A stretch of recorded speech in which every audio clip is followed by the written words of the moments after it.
புண்ணிய பாபத்தில் நம்ம சொல்லி வைக்கணும். என்ன அதனுடையதான இம்பார்ட்டன்ஸை நம்ம கொடுக்கணும். வெறும் சனாதனம்னு சொன்னால் போகாது. அன்ஃபார்ச்சுனேட்லி இப்போ நான் இதை சொன்ன உடனே ஒரு 30 என்னை ட்ரோல் பண்ணும், எனக்கு தெரியும், தேவையில்லாமல். பட் இருந்தாலும் நான் சொல்கிறேன், அன்ஃபார்ச்சுனேட்லி ஸ்ரீ வைஷ்ணவத்தில் இத்தனை நானும் சத்யாஸ்ரீன்னு அதுதான் பேசியிருந்தோம். ஸ்ரீ வைஷ்ணவத்தில் கண்டென்ட் கொட்டி கிடக்குது. நம்முடைய க்ஷேமத்துக்காகவே அவ்வளோ விஷயங்கள் இருக்குது. ஆனால் நாம் யாரும் அந்த பிரச்சாரத்தை கையில் எடுக்கல. பிரச்சாரத்தை கையில் எடுக்கல. பிரச்சாரம்னா உட்காந்து உடனே உபன்யாசம் பண்ணுறது. உபன்யாசம் தான் இப்போலாம் யூடியூப்ல தான் கொட்டுறத. மக்களிடத்துல நாம் இதை கொடுக்கணும். சாமானியர்களுக்கு நாம் இதை சொல்லி வைக்கணும். அவர்களுடைய லாங்குவேஜில் நம்ம அவங்களுக்கு இதை புரிய வைக்கணும். ஒரு வைடர் தாட் நமக்கு இருக்கு. சும்மா ஸ்ரீ வைஷ்ணவனா சுருக்கிண்டு இருக்கிண்டு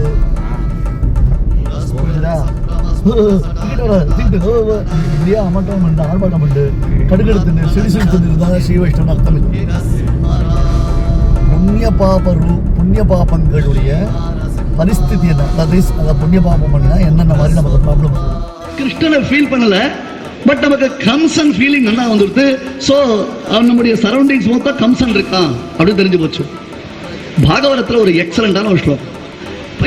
எப்படி சார் எல்லா இடத்துலையும் பார்த்தா எல்லா இடத்துலையும் வந்து ரொம்பவே டஸ்ட் இன் த சென்ஸ் நம்ம பொல்யூஷன். எதில் பொல்யூஷன்? சாப்பிட்ற உணவுலேருந்து ஆரம்பித்து எல்லாத்துலேயும் பொல்யூஷன். ஏர் பொல்யூஷன்றோம். நம்மளோட சூழ்நிலை முழுக்க பொல்யூட் ஆயிருக்கு. நம்மளை சுற்றி அரக்கர் கூட்டம், அசுரர் கூட்டம், நாஸ்திகர்களுடைய கூட்டம் நிரம்பி இருக்கும் பொழுது இதன் நடுவே நம்மால பக்தி பண்ண முடியுமா? சில சமயம் பக்தி வெளிப்படுத்துறதுக்கே பயமா இருக்கு. நிறைய பேர் இப்ப நெத்திக்கிட்டுன்னு போறதுக்கே பயப்படலாம். நான் அடிக்கடி இஸ்கான் பார்த்து ஒரே ஒரு பொறாமப்படுவேன்.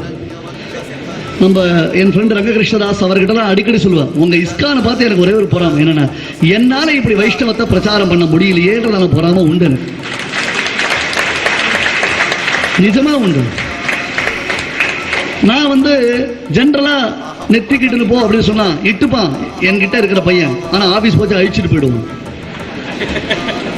பயமா இருக்கு சார், என்ன சார் பண்றது, ஆபீஸ்ல எல்லாரும் கொஸ்டின் பண்றாங்க அப்படின்ட்டு. இப்ப சமீபத்தில் பல போராட்டம் நடந்தது. அப்போ ஒருத்தர் சொன்னார், நாமம் போட்டா ஏமாத்துறது அப்படின்னு சொல்லிட்டு. நாமம் போட்டால் நாங்கள் நரகத்திற்கு அதிபதியான யமனை ஏமாற்றுவோமே தவிர்த்து வேறு எவனையும் ஏமாற்ற மாட்டோம் நாங்கள். என்ன அயோக்கியத்தம். நான் கேட்டேன், நாம போட்டா மட்டும் தான் ஏமாத்துறதா? இன்னொரு வேர்டு கூட உண்டு, குல்லா போட்டாலும் ஏமாத்துறது உண்டு, தெரியுமோ இல்லையோ? 4 பேர் குல்லா போட்டு போராட்டம் பண்ணி பாருங்களேன், சுன்னத் பண்ணிடுவான். பயம்.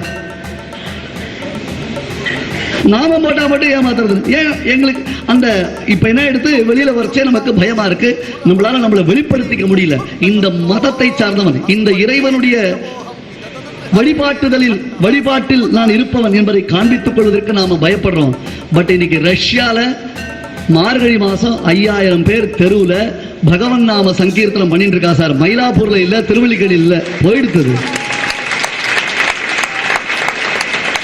மயிலாப்பூர்ல இல்ல, மாடமாமையில, திருவள்ளிக்கேணியில் இல்ல. ஒரு மார்கழி மாசம் நாங்களாம் ஒரு சின்ன வயசுல, இப்ப கூட சின்ன வயசா தான் இருக்கேன், பட் இன்னும் சின்ன வயசா இருக்கச்சு நாங்கள்லாம் அங்க போனோம்னா ஒரு 200 பேர் 300 பேர் நகர சங்கீர்த்தனம் பண்ணுவோம். மார்கழி மாசம்னா ஒரு திருப்பாவை சொல்லுவோம், ஒரு நாம சங்கீர்த்தனம் பண்ணுவோம். பசங்களுக்கெல்லாம் கையில தாளத்தை கொடுப்பான். எந்த விதமான ஹெசிடேஷனும் கிடையாது எங்களுக்கு. பகவன் நாம வாயினால் பாடி மனத்தினால் சிந்திக்கின்றதாக சொல்லி நாங்க ஆனந்தமா பாடின்னு போவோம். இப்ப வீட்டுல இருந்தா கூட பயமா இருக்கு. உனக்கு பக்தி இருக்குன்னு தெரியணுமா? ஆமா சார். எப்படி தெரியும்? என்னுடைய செல்போன் ரிங்டோன்ல வச்சிருக்கேன், அவ்வளவுதான் என்னோட பக்தி. என்னுடைய ரிங்டோன் பகவன் நாமா, அவ்வளவுதான் என்னால பண்ண முடியும். என்ன? மோஸ்ட் ப்ராபப்லி என்னுடைய போன் சைலண்ட்லயே இருக்கும்.